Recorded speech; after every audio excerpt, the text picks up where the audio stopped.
I, 33F, am a single mother to a 6-year-old girl. I've raised my daughter all on my own. She was born from a one-night stand with a now former friend 37M. We never got together and he refused to be involved in my pregnancy or my daughter's first 4 years of life. I was stressed out emotionally because it's a big change, but I never asked for child support or force him to be involved. I have enough income to send my daughter to private school. I'm perfectly fine on my own. The issue started when he reappeared from wherever he went and decided he wanted visitation. He's not in my daughter's birth certificate. Father is listed as unknown. He wanted to have that amended. I said no, and that if he wants, best he'll get is to meet her in outings with myself or my daughter's godparents. He agreed, but he's been constantly pressuring getting parental rights. Court already gave him a big fat no, unless he pays 4 years of child support, which with his income goes somewhere around $230k USD. He hasn't paid a cent. My daughter doesn't even call him dad. Or recognize him as dad. She calls him Mr. I keep it very clean. I never bad talked him, never made up stories. When she asked about her father, I used to say it was just the two of us. Even during court, the assigned CPS agent testified that my daughter had no affection or clear relationship with her biological father. Now the main issue happened in a PTA meeting. He would say things like my family thinks or what is best for my family. I didn't agree with him and I voiced by saying my daughter has different needs and those are priority. He was clearly angry. After the meeting there was a moment for teachers and parents to mingle and just talk how the kids are doing. One of the teachers approached me to apologize, saying she didn't know my husband and I didn't like a project she was doing, with the kids. I told her I had no husband and my daughter loved the project and wants to be part of it. The teacher then told me that my former friend was going around talking like he's my husband and he represents the family. I saw red. I walked to him and very loudly told him we needed to talk in private. In the parking lot I told him we were not a family and that he either will respect I am the only one that can make decisions on my daughter's education or he won't be involved. He went on about being her biological father, then I reminded him he had not paid a cent for the pregnancy, my daughter's needs, or even the private school my daughter is in. He hasn't tried to see my daughter since, which she doesn't mind at all. I asked her. I do feel a bit bad about what I said. Ida? I wanted to add this because the PMs are driving me insane. He has the money to pay child support. He chose not to pay. He was never prohibited from being involved. He had my phone number. I sent him picture and invited him to birthdays and other big celebrations. He never came. PSA, we are not in the US. I 33F going to preface this by saying my 6-year-old daughter's father 37M, I'm going to call him Jeff, has never been my romantic partner. We had a one-night stand. I don't like people calling him my ex, since it makes it seem we had some kind of emotional attachment.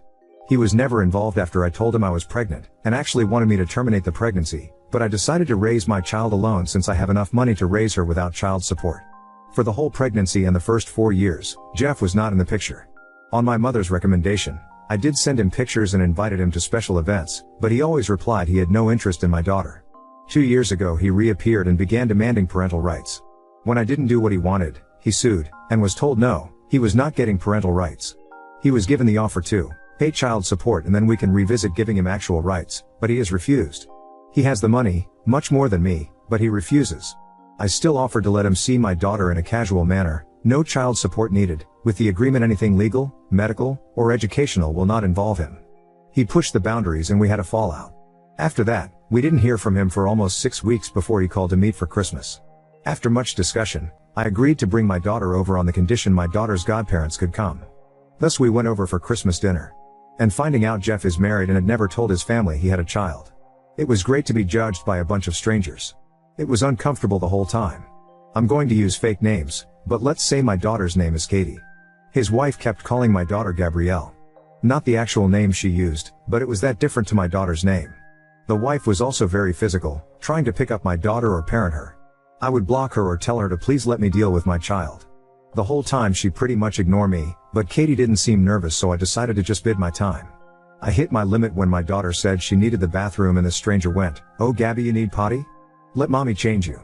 My daughter hasn't worn diapers in a while now and she's more than capable of going alone to the bathroom. I immediately told her to stay away from my daughter and that we were leaving. The woman started wailing that I was kidnapping her baby girl and tried to lunge at me. Her in-laws got in the middle and hold her, consoling her and saying that we weren't leaving and for her to calm down like she was the victim. At that point I just glared at Jeff and told him he better explain or I would be calling the police. He asked me to speak in private in another room and that I could just leave my daughter with his parents. No way that would ever happen. Katie's godparents took her with them despite the wife having a full meltdown. Jeff and I spoke outside and he explained that he and his wife recently lost a daughter. I'm not going to give specific details on that, all I'll say it was sudden and nobody's fault. And as I can only imagine it had caused some psychological issues to his wife. Apparently he had the brilliant idea that having Katie pass as their lost child would help his wife. Without telling me. And that's why he wanted visitations and parental rights. He pleaded for me to leave my daughter with him for a little bit. I asked him what was his plan when his wife heals. His response was disgusting. Well, I'll just send Katie back with you and it will be just like before. I told him he was insane if he thought I would let him use my daughter like that. What his wife needs is therapy with a professional, not feeding her delusions. And I would not let that woman within miles from my daughter. He told me I was being cruel and didn't know the pain of losing a child. I agreed with him, but reminded Jeff that my priority is not his family, it's my child. What he and his family do to work through their grief has nothing to do with us. I also told him to call his lawyer because I'm making sure he never has contact with my child. So that's what I'm bracing for. He's been blasting my phone since Christmas, but I can easily ignore him. My daughter and I are doing a small travel vacation. This isn't an update, just something I feel needs to be said. My daughter is set for life monetarily. She has a trust and I make really good money in my position. If she was 18 right now, I could put her through college without a loan. She doesn't need child support for quality of life. If I could get child support and never worry about her father trying something, I would be suing him in a heartbeat. But after talking to a lawyer and realizing the risk, I've taken the decision that child support, or possible inheritance, is not worth my child's safety. Safety is always first. January 6, 2024. Hey everyone. Happy New Year's. This isn't so much a real update as just letting people know we are home and safe. My daughter is spending the rest of her vacation with her godparents on another trip while I work on things. Moving might be something I'll be looking into, though that is a long-term plan considering all it takes. I won't share too many details on what my lawyer is going to be doing, but we are absolutely going to push for enroll. Update 1. For those that didn't know, I'm right now dealing with my daughter's father and his delusion. He wants to use my daughter as a therapy doll for his wife that recently lost a child. A lot of people were worried for my daughter and me, and I truly appreciate it. We're both safe, she's currently having a great vacation with her godparents, and I'm currently making my own arrangements to move on. My lawyer is working hard on keeping everything in order. I know a cease and desist was his first action and we're going for no contact. He says we have a solid case and hopefully this will be resolved relatively fast. And by that I mean a year or two. We did get a temporary restraining order. It's only until our first court date, but after it could be extended. I haven't had direct contact with Jeff. He lawyered up too and tried to send a threat to take full custody. My lawyer laughed at it since his reasoning was parental alienation. Except I have proof I tried for years to have him involved. Apparently turning in a few emails showing my attempts was enough to get them to change parental alienation to a different reasoning. My lawyer is not worried in all honesty. For now I've decided after much thinking that moving is going to be necessary. It won't be something I can do on a whim, but I'll be looking into new houses within the month to hopefully move sometime this year. School will remain the same, but we will be speaking to the admin to mock. Sure only certain people can pick her up. And part of that decision has been to hire a private driver. He's someone I absolutely trust and has worked for relatives in the past, so I'm very comfortable with the idea and so is my daughter. Now I just have to make sure they don't go for fast food every day after school. Things in all honesty are not that scary right now. I have a good lawyer, good evidence, and my little girl is happy and healthy, so I'm just going to focus on working things little by little. Because of the legal proceedings I don't think I'll be posting any updates anytime soon. And to those sending me PMs telling me I'm horrible for keeping my daughter from her father, or telling me I shouldn't have had her in the first place, please kindly speak to the void. I'm too busy. I had no intentions to do a new post, but today absolutely took the cake. To those that don't know, my daughter, 6-Yo, was born from a one-night stand with Jeff. We were never romantically involved. It was a simple one-night stand and we did use contraceptives, but they failed. It happens. A few months ago Jeff went full psycho and tried to convince me to leave my daughter with him so she could serve as a replacement child for his wife who recently lost their infant daughter. I refused and right now we're in the middle of some legal issues. Now for today, I thankfully didn't deal with Jeff. Instead he sent a priest to harass me at work. I'm going to be very blunt, I am completely detached from religion. I'm not an atheist, just don't really like the idea of the Catholic Church, that's the leading religion in my home country.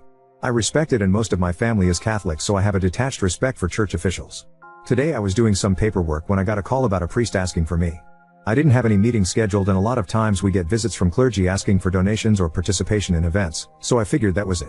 I told the secretary to let him in and things at first seemed rather polite. Shake hands, asking how things were. The usual chit-chat. Then the priest began talking about how it had come to his attention that I was a single woman with a child, and that apparently I lived a life of debauchery and hate. His words. I was taken aback and agreed I was a single mother, but that I didn't see how I lived in debauchery and hate. The priest then went on about how he knew my daughter is prohibited from spending time with her father and that I'm constantly sleeping around with men instead of living a godly life. How he was worried and thought it would be best I considered giving my daughter a chance to live with a proper family rather than see me sell myself. Angry was an understatement. I did keep it civil simply because I was at work and I had no intentions of screaming to a religious man at work. I simply told him that my daughter was fine with me, she lived a safe and happy life, my personal affairs were my own, and that I had no intentions of sending her to another household. I told him that if there was nothing else, he should probably leave as I had other things to attend to. He then showed his hand, and that's how I know it was Jeff's doing. The priest told me he didn't think my daughter would be a happy child with me, but her father was well respected in his church and he knew he would raise a proper Christian lady. At that I laughed, and simply said no. I once again recommended he left, and if he didn't, I would be calling security. He left saying he would try to speak to me again when I'm not being hysterical. I told my secretary and our security not to let him into my office again. And I called my lawyer. I don't have audio, but we do have security feed from him walking into my office. Thank you again to everyone sending well wishes in my previous post. We are still working on that move, but school is back and she's loving it. We still have that temporary restraining order against Jeff and his wife. And school officials know it. Update 2. I, 34F now, have a daughter, 6F, with Jeff, 37M. We never dated. It was a one-night stand where protection failed. I never regret having my daughter despite Jeff demanding me to end the pregnancy, then refusing to be involved for my daughter's first 4 years of life. 2 years ago, he reappeared demanding parental rights. Our country's courts deny it since he was not in her birth certificate, his decision, and he had never paid any kind of child support. Turned out he didn't care for my daughter, all he wanted was to use her as a replacement for a child he lost with his wife. Now, before I go to the update, I did get a lot of questions to answer. 1. Did I know Jeff was married? He wasn't when we had our one-night stand. 2. Are you interested in Jeff? No. I'm aromantic. Meaning I do not develop romantic feelings. I don't think that's a healthy mindset for a long-term partner, so I refused to date. I was okay with one-night stands until I had my daughter. 3. Why did you send information to Jeff? Because my mother recommended it and she was absolutely right. Had I not done so, he could have sued me for parental alienation. By trying to get him involved, I actually came out far better situated to prove I'm not trying to keep him away out of spite, but because I truly think he's a danger. 4. Why don't you talk more about your daughter's emotions/status? No? No offense, but I give just enough information on my 6 years old. I don't think people in Reddit are bad, but this is the internet. I don't really need to speak in-depth details on my child's mental state or her actions. What I want to share about myself, that's fine. I'm a full-grown woman. My child is another matter. I don't even post pictures of her in social media. All you need to know, for the people asking, is she's happy, healthy, and has a father figure in her godfather. She's normal rambunctious little girl. 5. Why was Jeff arrested? He got into a Dr. Unk fight. Assault charges. It's completely unrelated to my kid, but could have been used for custody matters. Ended up being unnecessary. Now, to the update. While our case is yet to be reviewed, we were scheduled for September 2025, Jeff's lawyer contacted mine to say they were dropping their demand for parental rights. About 6 weeks ago, Jeff formally agreed to drop any claims for rights or responsibility to my daughter. I know a lot of people are going to go all over, but what about child support? Or inheritance? Keep reading, it should explain why it is not worth it. My lawyer went over the documents to make sure it wasn't a legal trap of sort, and he confirmed they were exactly that. He wasn't asking for anything in return, just a drop. I didn't question more, just had it signed, and now we need to wait a couple of weeks to get confirmation everything is done. Since both parties agree on this, it should be relatively quick to get it through the courts. If it sounds weird that he suddenly just gave up, I thought the same. To be sincere, I was half tempted to snoop around, but I was way too busy making arrangements. As some people suggested, I will be moving. I won't leave the country I live in, but I plan to move closer to my support system, my daughter's godparents. Turns out there's a property less than 5 minutes away from them on sale. There's no home built yet, so I have a lot to do, but that's my intended new home. We also got not 1, not 2, 3 dogs. The cat probably is planning my murder. So with all of these changes, I have to admit, I didn't have time to snoop. The thing is, the whole thing came to me rather than me need to look. I met with Jeff's in-laws. It was pure coincidence, I waiting on some things in a store and they were there. I had met them in passing in that mess of a Christmas party last year, but this is really the first time we talked. My daughter was thankfully at school since the topic was heavy. They recognized me and asked if I could speak to them. I wasn't sure, but I decided to be polite and offered to buy them a coffee. They were very nice. Not entitled at all. They explained they were sorry for their daughter's behavior. She had not been the same since she lost her child. Those who called out that she was using her dead baby's name on my daughter were right. And they just wanted to clear the air with me. I told them I didn't personally blame them, but I couldn't forgive their daughter and she was a big worry. That's when things SHT hit the fan. The mother started crying and the father explained Jeff's wife passed away. Self-inflicted. I feel like crap for the things I told them. I apologized, but they were very gracious and told me they knew I had no idea. We talked a little about her, about their grandchild. I found out what Jeff told me about how his child died was a lie. And now I don't feel so kind as to keep it wrapped up. He shook an infant because she was colic. If you don't know what that is, it's when babies just cry nonstop. I was angry. I'm still angry. No one should ever shake a baby to the point they pass away. That's just diabolical in my opinion. He had told me she just passed away from sudden infant mortality. It's a common thing here, unfortunately. They talked about Jeff and how he sworn up and down I would agree with his idea to have my daughter pass for their lost grandchild. And that would help their daughter. They were not really thinking straight, and I get it. Jeff is a charmer, and mix that with grief, it goes nowhere well. There were other things said, but the main thing was they didn't want any resentment on my part to their family or their daughter. I told them that I don't hate them or their daughter, and how sorry I was they had to go through all of this. They gave me a picture of my daughter's half-sister. She was a very cute baby, and I plan to one day explain things to my daughter. I think it's important she knows. I also know where Jeff's wife and her baby are buried. I think not yet, but when things aren't as raw as they are right now, I'll take my daughter to visit her sister. I called my lawyer after to give him these new details. He did reprimand me for speaking to the in-laws alone, but he understood the situation. My lawyer is a good friend of mine, and he tends to be very blunt when I make mistakes. He promised me he's making sure that whatever ties could exist between Jeff and my daughter are fully cut legally. More things have come to light too. People were right, Jeff was pretty much lying to everyone, trying to paint himself as this saintly father that couldn't possibly be part of his one surviving daughter's life. A lot of people immediately judge single mothers here as homewreckers or prostitutes, so I had a few bad encounters with people throwing insults and threats my way. Another thing that came up, which was relatively recent. This was about 2 weeks before he gave up. Jeff began telling people he offered to marry me, but I refused him. That I was always after his money. Thankfully that one lie didn't go far with most people that know both of us, since I've made it very clear throughout my life that I'm never getting married. And I don't need his money. I got into a high-income job to care for my mom. And now my daughter. I don't really care for excessive luxury. His wife passed away not long before he sent the agreement he didn't want anything to do with my daughter. It does explain why Jeff gave up. I still think he's the most horrible human being that exists. And entitled murderous bastard. He felt entitled to my daughter, he failed his wife, and killed an innocent baby. And I know he knows I'm posting this on Reddit, so if you read this, Jeff, I hope if karma real it gives you everything you deserve. I want to say more, but I don't want to break Reddit's rules. But yeah, here's the good news mixed with terrible news. I might update this post if anything else happens, but I want to believe is over. I just want to close this chapter and look into a new start. Small disclaimer, I don't know how he got away with killing his child. I have no access to police records or investigation. I'm not part of law enforcement or involved with any judicial entity. For people asking me for more information on it, I'm really sorry, but I can't give you a full legal case. I personally don't know how some people in Reddit get access to police records that easily, because I certainly don't have access to them. All the info I have is what I'm told by others, chisme, or what my lawyer can find. Update 3. To begin with, we're finally free of Jeff. Life is pretty much back to normal. My daughter only asked about Jeff once when we went to the park we would meet him at, and it was to make sure Mr. was not there. We also went together to her baby sister's grave. I explained to her as best as I could. I don't think she understands yet what the situation with her half-sister is, but we will go through it little by little. Another big change is I'm dating someone. And no, I'm still aromantic. My best friend who's been in the US until recently came back and asked me out. When I told him I was aromantic, he told me there was no pressure for romantic feelings. He just wanted a partner he could trust, and while this isn't a traditional relationship, it's really nice. I adore him as a friend even if I don't see him in any romantic way.